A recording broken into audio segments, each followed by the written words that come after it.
Poderá ainda hoje alguém em sã consciência negar que enquanto não for realizada a reforma agrária, o Brasil continuará nos dias sem perspectivas da miséria e do subdesenvolvimento?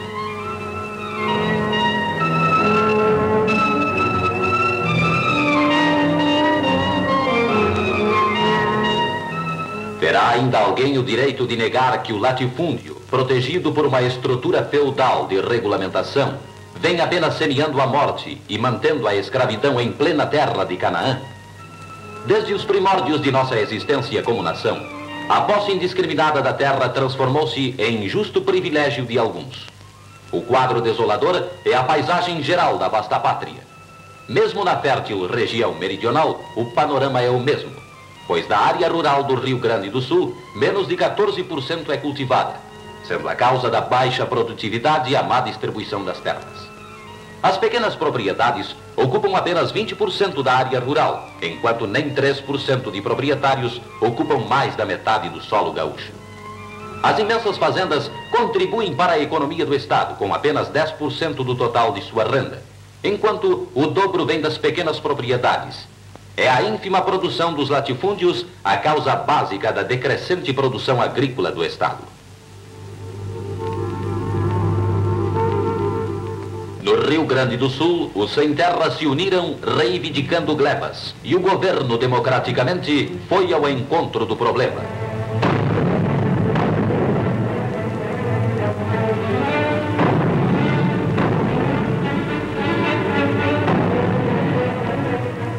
O problema dos agricultores sem terra não podia continuar ignorado. E a criação do Instituto Gaúcho de Reforma Agrária foi o primeiro passo no sentido de uma solução imediata e plausível. Toda a máquina do Estado foi mobilizada para equacionar a questão e atender às solicitações feitas.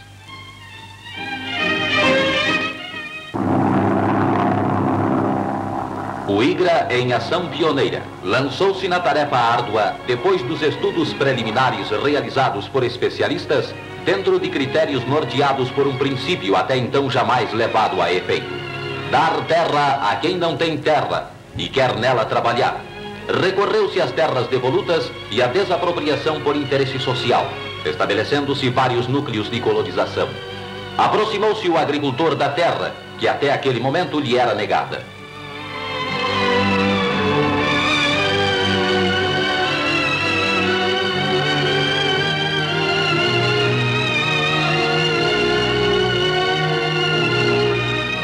O planejamento global dos núcleos agrícolas exigiu criteriosa análise dos vários tipos de solo, determinando-se desta maneira as modalidades de cultivo que se deveria levar a efeito segundo as condições locais. As novas demarcações levam o sentido de fazer proprietário de um pedaço de chão aquele que antes era apenas um servo da terra.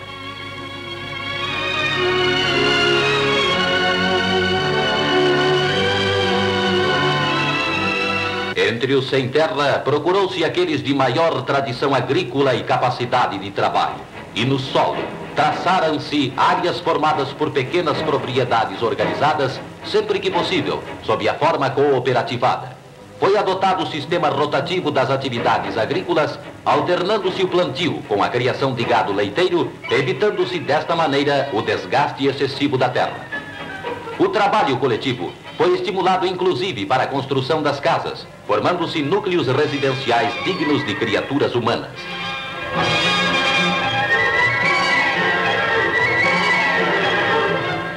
A inadiável reforma agrária brasileira permitirá o nascimento de milhares de núcleos como este do Pacopari. O rancho insalubre, triste característica da paisagem brasileira. Do Amazonas ao Rio Grande, deve ceder lugar a habitações que signifiquem um mínimo de atendimento dos princípios básicos da civilização cristã.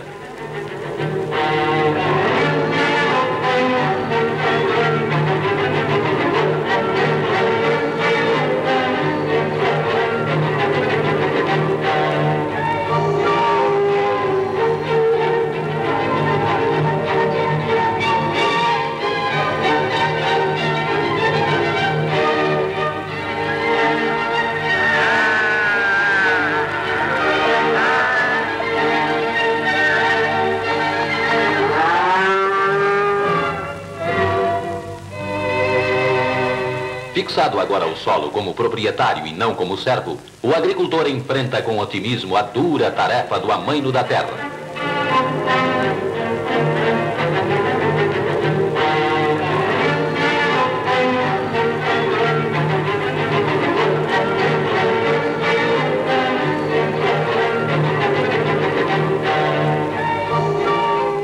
A cooperativa é, por sua vez, o escudo eficaz contra a especulação.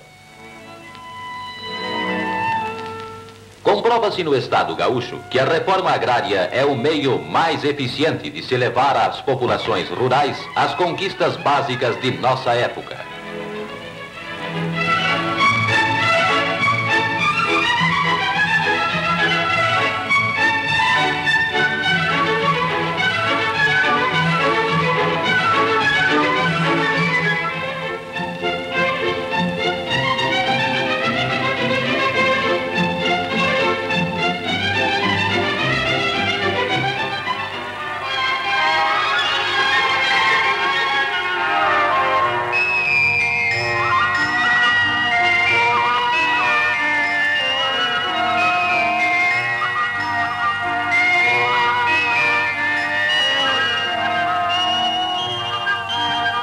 As pequenas criações domésticas significam mais proteínas e melhor renda para as famílias.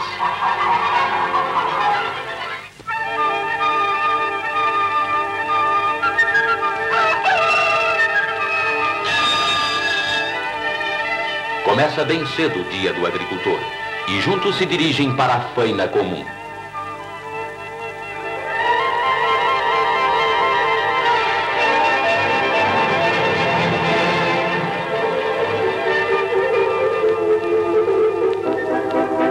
O sistema de irrigação livra a agricultura de prejuízos e surpresas. A orientação técnica proporciona maior segurança e melhor produção, além de despertar iniciativas individuais. No momento histórico em que os homens de todas as nações se erguem nas lutas de reivindicações sociais, tornou-se ponto pacífico da consciência nacional que é preciso modificar imediatamente a arcaica estrutura rural brasileira. Estrutura de há muito superada, que está a impedir a fartura num país fértil, que tem somente gerado pobreza num país de riquezas infinitas. As experiências piloto de reforma agrária realizadas no Rio Grande do Sul comprovam que o essencial na solução do problema é existir a terra para ser trabalhada. Feita a divisão do solo, estabelecidos os novos proprietários, as colheitas surgiram fartas e abundantes. Milhares de hectares foram cultivados em poucos meses, guindando agricultores outrora socialmente marginais e engajando-os na batalha da produção, permitindo desta forma o seu ingresso numa vida mais útil, mais digna, mais justa e humana.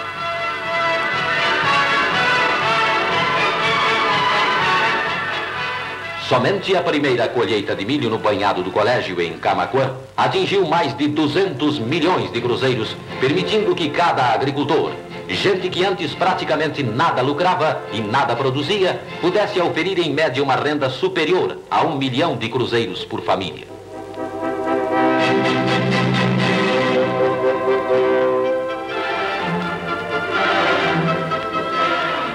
Para que a fartura substitua no Brasil o quadro da miséria imemorial, o presidente João Goulart criou a Superintendência da Política Agrária, a SUPRA, estruturando assim um organismo apto a assistir o problema rural brasileiro.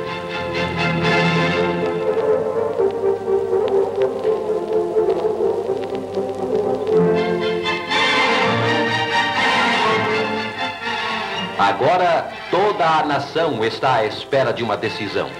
As esperanças renovadas aguardam que o maior e mais urgente problema brasileiro encontre uma solução efetiva. Nesse sentido, a Presidência da República encaminhou à aprovação do Congresso um criterioso projeto de reforma agrária. Cabe agora aos homens que compõem a Câmara Federal e o Senado decidir na sua soberania do destino de milhões de brasileiros. Precisamos assegurar, agora, às novas gerações, o Brasil com que todos sonhamos.